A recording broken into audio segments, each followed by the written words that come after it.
Voici des délicieuses poitrines de poulet farcies aux courgettes et aux champignons avec une bonne couche de fromage gratiné. Donc c'est le repas de dernière minute par excellence. C'est à faire avec presque rien et en moins de 40 minutes. C'est parti! On commence par prendre 500 g de poitrine de poulet qu'on a bien nettoyé.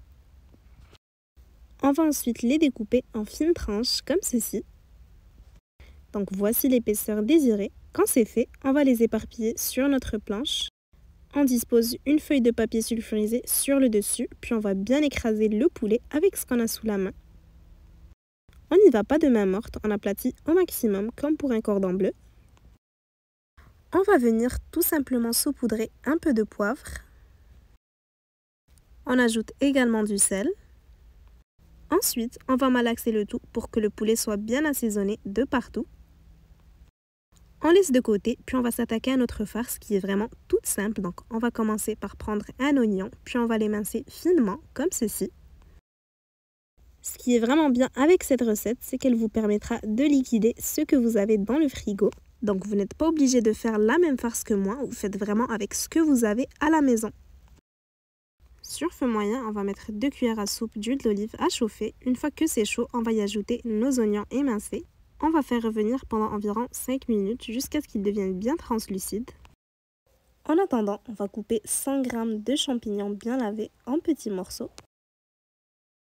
Après 5 minutes de cuisson des oignons, quand ils sont devenus bien translucides, on va ajouter les champignons. On va également les laisser cuire 5 minutes en venant remuer de temps en temps.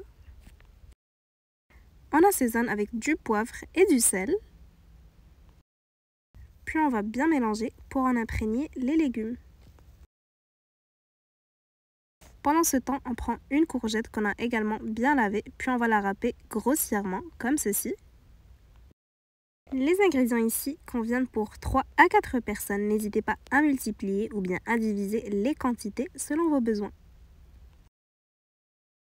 Après 5 minutes de cuisson des champignons, on va pouvoir ajouter les courgettes. Puis cette fois-ci, on va laisser cuire environ 3 minutes en remuant de temps en temps. Donc après 3 minutes, voici ce qu'on obtient. On va pouvoir retirer du feu. Puis hors du feu, on va ajouter du fromage râpé. Je mets 100 g de mozzarella. On va ensuite bien mélanger pour faire fondre totalement le fromage. On va déjà passer à l'assemblage. Je reprends une poitrine de poulet, j'y dispose une cuillère de farce. Et ensuite, on va rouler la poitrine de poulet comme ceci. Pour bien refermer le tout, on va venir y planter un cure-dent. On laisse de côté, puis on va répéter ceci pour tous nos morceaux de poulet. On va passer directement à la cuisson. Donc dans une poêle sur feu moyen, on va cette fois-ci mettre 6 cuillères à soupe d'huile d'olive à chauffer. Quand c'est chaud, on y dispose nos morceaux de poulet. Donc j'ai 10 morceaux au total. On va les laisser cuire 3 minutes de chaque côté. Donc pas besoin de les cuire à 100% car on va encore les passer au four. Si vous aimez les nouvelles idées de repas rapides et délicieux comme celui-ci, n'hésitez pas à me laisser un petit like pour me le faire savoir et pour m'encourager, ça me fera très plaisir. Et surtout, abonnez-vous pour ne manquer aucune recette qui pourrait vous plaire. Après 3 minutes de cuisson par côté, on va retirer les morceaux de poulet. On va prendre un plat qui va au four, puis on va disposer dans le fond 100 g de fromage râpé.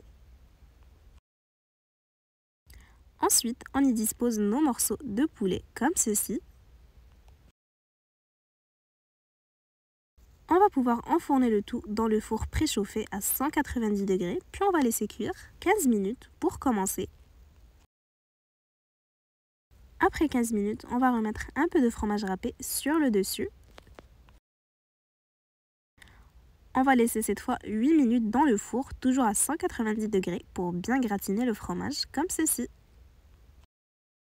Et voilà, c'est déjà prêt. Bien évidemment, on va venir enlever les cure-dents qu'on a placés tout à l'heure. J'ai rajouté des feuilles de basilic ainsi qu'un peu de basilic en poudre, ça se marie super bien avec le poulet. Et vous pouvez décider d'accompagner avec ce que vous voulez. Pour ma part, j'ai opté pour des pommes de terre au four. En tout cas, j'espère vraiment que la recette vous aura plu. Si c'est le cas, n'hésitez pas à la liker et à la partager avec vos proches. À bientôt pour de nouvelles inspirations.